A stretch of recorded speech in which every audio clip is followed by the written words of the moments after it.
Well, this was a really great lunch, but look, we got to get going. Oh, okay, good to see you guys. Have All a right, good, thank you. have a good afternoon. Okay, thank you very much. Okay, bye. Bye.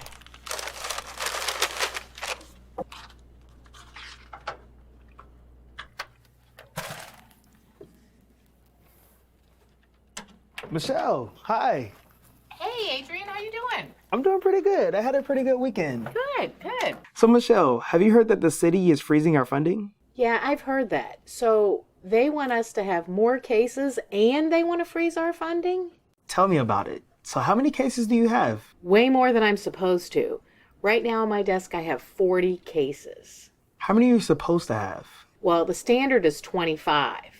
You know, there used to be an understanding, even if it wasn't in writing, that you wouldn't get any more cases until you cleared a few. But now, with every retirement, it just seems like we're short of people and our caseloads get bigger and bigger.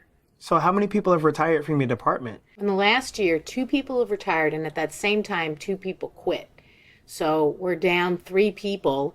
Well, actually 3.5 because we did hire one new person, but she's new, so she's not completely up to speed. So, how many people are actually doing the work right now? Well, there's 6 people doing the work of 10. 6 people doing the work of 10? Mm-hmm. How are those extra cases divided up? Well, it seems pretty random to me. I mean, you know, I get the bulk of the cases that they want to divvy up because I've been there longer and I'm pretty good at managing my cases. So the reality is that I get punished for being a good worker and loyal to the city. I hate to hear that. So, you said you have about 40 cases yourself? Yep. How many do your other coworkers have? Well, Lisa, like I said, she's new. She has 25. You really can't expect her to do more than that because she's still learning. Right. And the other ones have between 30 and 35, and I get the bulk of what's left. So, how does having all of these cases affect your personal life? Personal life? What personal life? By the time I get home at night, all I have time to do is eat dinner and go to bed. My husband refers to me as his weekend wife because that's about all the time we get to spend together. And quite honestly, I'd rather be sleeping. So, Michelle, how long have you actually been in your department? Well, I've been with the city for 20 years, but I've been with this department for 15. So, what I hear you saying is that you've dedicated about 20 years of good service to the city. And in return, they've almost doubled your caseloads, and they're trying not to give you a raise. That about sums it up. Well, Michelle, right now we're in the middle of contract negotiations, and these negotiations have a direct impact on things like caseloads and pay.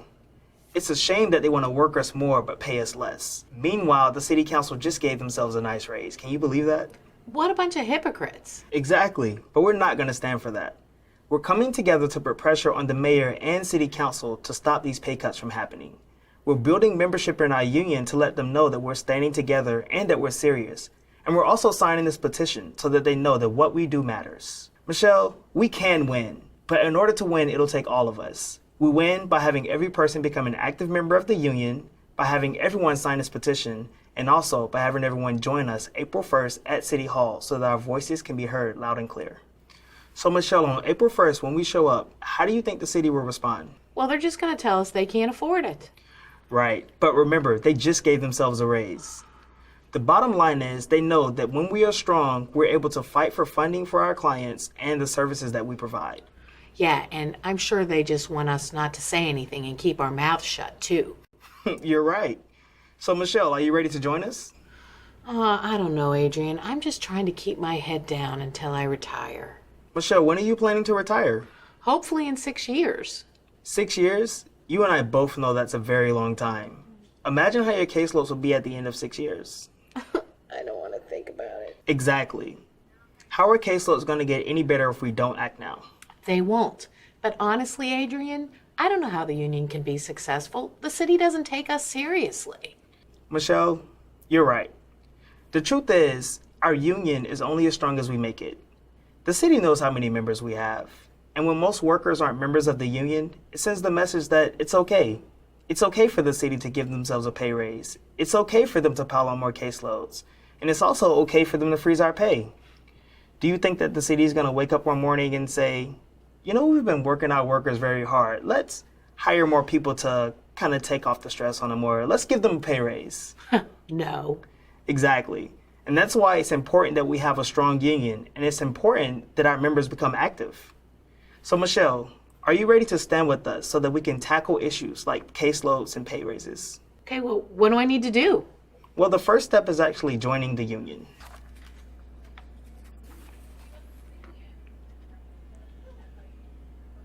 All done. Great. So the next step is to actually become a People MVP member. People is our political action fund. It's important that we have the resources to support politicians who stand with us and hold those accountable who don't. And we can't use our dues money for this. Michelle, will you contribute $2 a week so that we can make sure our voices are heard at City Hall? I don't like politics and I don't like politicians. I hear you, but we were just talking about caseloads. The core of the problem is that our program is underfunded. And the only way to make sure that our program is properly funded is to become champions for the services we provide. So Michelle, will you stand with us and join people so that we can make sure our voices are heard? Well, that actually makes sense. Okay, I'll do it, sure.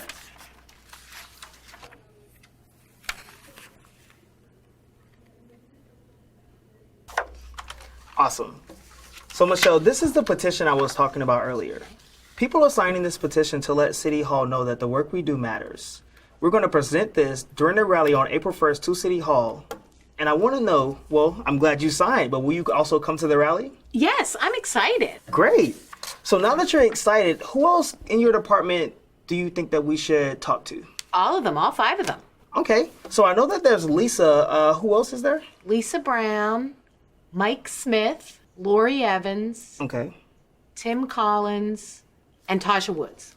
Woods? Woods, mm-hmm. Got you. So when do you think would be a good time to actually speak with them? Well, we all eat lunch together on Thursday between 1 and 2 because that's when they update our system. Okay. So you guys think you would mind if I grab lunch with you guys? No, absolutely, sure. We'd be happy to have you. Alrighty. So what I want to do is I think you and I should meet up before just to prepare for Thursday. Okay, well, would Wednesday at 12 o'clock work? Wednesday at 12 it is. Great. All right. And just one more thing, Michelle. Can I Sure. get your number so I can reach out to you? Sure, it's 312 Okay. 465 1965. 1965. Alrighty. I'm looking forward to seeing you on Wednesday. Thanks a lot, Adrian. All right. Have a good day. You too. Oh, you got to run. Yeah, I gotta go. Thanks. Bye. No problem.